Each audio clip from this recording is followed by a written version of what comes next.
ओम नमः शिवाय, जय श्री महाकाल। देखिए, गुरुवार का विशेष दिन आ गया ही और ये दिन समर्पित होता है विष्णु भगवान को। तो आज के इस उपाय में आपको इस प्रकार से बेलपत्र लेना है, चने की दाल लेना है और विशेष तरीके से शिवलिंग पर जाकर ये उपाय कर लेना है धन प्राप्ति के लिए, संकट दुर्भाग्य को दूर करने के लिए। और साथ ही साथ आपकी कैसी भी कामना हो, इच्छा हो, वो भी पूर्ण होने लगेगी, चाहे वो नौकरी को लेकर हो या विवाह को लेकर हो। तो गुरु जी ने चमत्कारी उपाय बताया है, कैसे करना है वो बताएंगे। उसके पहले इस वीडियो को लाइक कर दें, चैनल पर नए हो सब्सक्राइब कर दें और कम से कम 3 लोगों के साथ व्हाट्सएप पर इस वीडियो को जरूर शेयर करिएगा। तो दोस्तों, आज की इस वीडियो में हम आपको 3 शानदार उपाय बताने वाले हैं। जो उपाय आपको सर्वश्रेष्ठ लगे, अच्छा लगे, उसमें से कोई एक उपाय जरूर कर लेना है। तो पहला जो उपाय है विशेषकर आपको कामना पूर्ति के लिए करना है। देखिए, आपकी कैसी भी कामना हो, इच्छा हो, जो कई दिनों से पूर्ण नहीं हो पा रही है और उसके लिए आपने हर प्रकार से व्रत उपाय कर लिए और उसके बाद भी अगर भगवान भोलेनाथ नहीं सुन रहे हैं ना, तो फिर आपको ये विशेष उपाय जरूर करना है। तो इस उपाय में क्या क्या सामग्री की जरूरत है? सबसे पहले आपको गुड़ के टुकड़े लेने हैं। कितने? 1-2 गुड़ के टुकड़े लेते हो तो भी काफ़ी है। इसी के साथ जो अगली सामग्री है वो है बेल पत्र। कितने बेल पत्र की जरूरत है? मात्र 1 पत्ता लेना है जो कहीं से खंडित टूटा फूटा नहीं होना चाहिए। अगर आपको बेलपत्र नहीं मिले तो शिवलिंग पर जाकर, शिव मंदिर जाकर शिवलिंग पर चढ़े हुए बेलपत्र उठाना है, शुद्ध जल से धोना है और फिर से उपाय में उपयोग कर लेना है।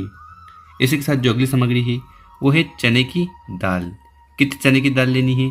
तो आपको इस वाले उपाय में 7, 11, 21 इस प्रकार से विषम संख्या में चने की दाल ले लेनी है। और आखिर में जो सामग्री है वो है तांबे का लोटा। तो इस प्रकार से तांबे का लोटा लेकर उसमें आपको अपने घर से, किचन से शुद्ध जल भर लेना है।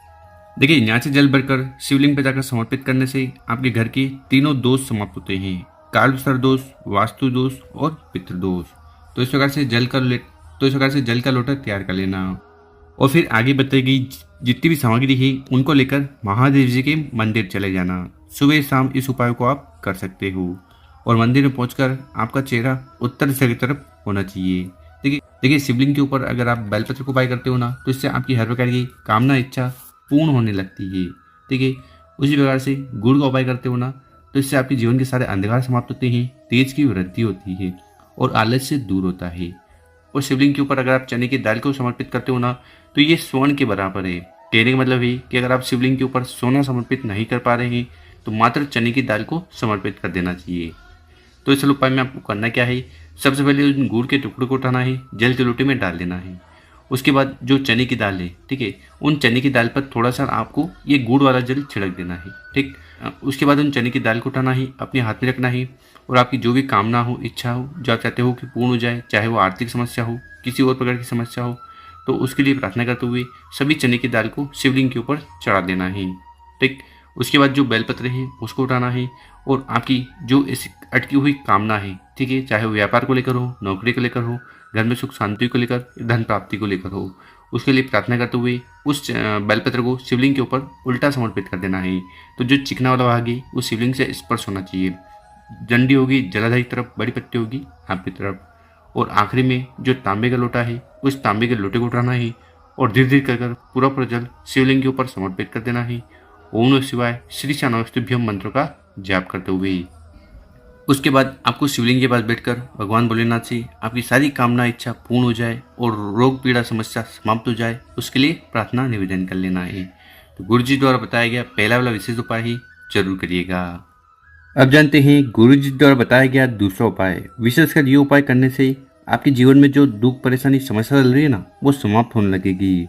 देखिए, इस वाले उपाय के लिए जो सबसे पहले सामग्री आपको चाहिए वो है पीपल के पत्ते। कितने?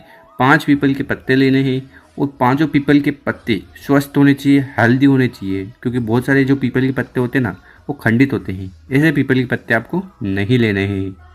इसी के साथ जो अगली सामग्री है वो है काले तिल। तो स्क्रीन पर देखिए, इस प्रकार से आपको काले तिल लेने हैं। देखिए, ये जो तिल है ना, एक सफ़ेद कलर के भी आते हैं और एक काले कलर के आते हैं, तो आपको काले कलर के ले लेने हैं। कितने? 11, 11। इसी के साथ जो अगली सामग्री है वो है हल्दी। कितनी हल्दी लेनी है? तो आपको इस प्रकार से एक हल्दी की गांठ लेनी है। देखिए, आपको पाउडर वाली हल्दी नहीं लेनी है, आपको क्या लेनी है? आपको हल्दी की गांठ लेनी है। कितनी? 1 लेना है। और इसके बाद आपको इस प्रकार से तांबे का लोटा लेना है और उस तांबे के लोटे में आपको अपने घर से किचन से जल भर लेना है। जल भर लिया, उसके बाद जो हमने आपको 5 पीपल के पत्ते बताए थे, ठीक है, उन 5 पीपल के पत्ते को उठाना है और जल के लोटे में सम्मिलित कर लेना है, मिला लेना है। साथ ही साथ आगे जो भी सामग्री हमने बताई है, जैसे कि काले तिल हो गए, हल्दी की गांठ हो गई, तो इन दोनों सामग्री को भी आपको जल के लोटे में सम्मिलित कर लेना है, मिला लेना है। फिर आपको जल का लोटा लेकर महादेव जी के मंदिर चले जाना। सुबह शाम इस उपाय को कभी कर सकते हो और इस उपाय करने के बाद कुंदकेश्वर महादेव जी की असीम कृपा पर होने वाली है। तो आपको मंदिर में पहुंचकर जो भी पूजन पाठ करनी है वो कर लीजिएगा। उसके बाद उस तांबे के लोटे को उठाना है, पूरा जल शिवलिंग के ऊपर समर्पित कर देना है, उड़ेल देना है। ओम नमः शिवाय श्री शानम मंत्रों का जाप करते हुए यहाँ पर जल चढ़ाओगे तो जल बहता हुआ जलाधारी की तरफ से नीचे आएगा। यहाँ पर इस जल को इकट्ठा कर आपको आचमन कर लेना है। आचमन मतलब जल को ग्रहण कर लेना है, पी लेना है, मस्तक और नैनों पर लगा लेना है, ठीक। उसके बाद क्या करिएगा, जो 5 पीपल के पत्ते आपने जल के लोटे में डाले थे, क्या करे थे, 5 पीपल के पत्ते जल के लोटे में डाले थे ना, वो भीगे होंगे, गीले होंगे, तो उन 5 पीपल के पत्ते को उठाना है और अपने ऊपर जल का छिड़काव करना है। इससे आपकी जो भी समस्या है, बाधा है, परेशानियां हैं, दुख है या बीमारियां है ना, वो समाप्त होने लगेगी। तो इस प्रकार से विशेष उपाय कर लेना। फिर शिवलिंग के पास बैठकर अपना नाम और गोत्र का उच्चारण करते हुए कुंदकेश्वर महादेव जी से आपके जीवन में चल रही सारी रोग पीड़ा समस्या और जो भी बीमारी है वो समाप्त हो जाए, उसके लिए प्रार्थना निवेदन कर लेना है। तो गुरु जी द्वारा बताया गया अद्भुत उपाय है, दूसरा उपाय जरूर करिएगा। अब जानते हैं गुरु जी द्वारा बताया गया तीसरा उपाय। विशेषकर इस उपाय करने के बाद माता लक्ष्मी जी की असीम कृपा पर होने वाली है। साथ ही साथ जो धन दान से जुड़ी समस्या आपके जीवन में आ रही है, कर्ज जैसी समस्या आ रही है, वो समाप्त होगी। तो इस उपाय में जो सबसे पहले सामग्री आपको चाहिए वो है कमल गट्टे। कितने कमल गट्टे लेने हैं, मात्र एक गट्टा भी लेते हो ना, मतलब कि इस प्रकार से तो भी काफ़ी है। कमल गट्टा नहीं मिल पा रहा है तो कमल का जो पुष्प आता है, फ्लावर आता है, वो भी आप ले सकते हो। साथ ही साथ आपको इस प्रकार से तांबे का लोटा लेना है और उस तांबे के लोटे में आपको अपने घर से किचन से शुद्ध जल भर लेना है। देखिए, यहाँ से जल भरकर शिवलिंग पर जाकर समर्पित करने से घर के तीनों दोष समाप्त होते हैं। तो इस प्रकार से सामग्री को इकट्ठा कर महादेव जी के मंदिर चले जाना। सुबह शाम किसी भी समय इस उपाय को कर सकते हो। मंदिर में पहुंचकर आपको उत्तर दिशा की तरफ मुंह कर बैठ जाना है और जो एक कमल गट्टा हमने आपको बताया ना, उसको आपको जल के लोटे में डाल देना है। देखिए, ये जो कमल गट्टा है ना, ये माता लक्ष्मी जी को बहुत ज़्यादा प्रिय है।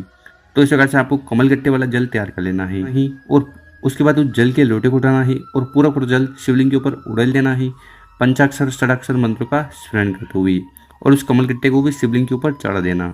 और फिर शिवलिंग के पास बैठकर अपना नाम और गोत्र का उच्चारण करते हुए भगवान भोलेनाथ माता लक्ष्मी जी से प्रार्थना कर लेना है कि आपके जीवन में जो आर्थिक स्थिति है वो बहुत खराब चल रही है, वो सुधर जाए, धन संपदा वैभव में वृद्धि हो और कामना भी पूर्ण हो जाए। तो उसके लिए प्रार्थना निवेदन दोनों से कर लेना है।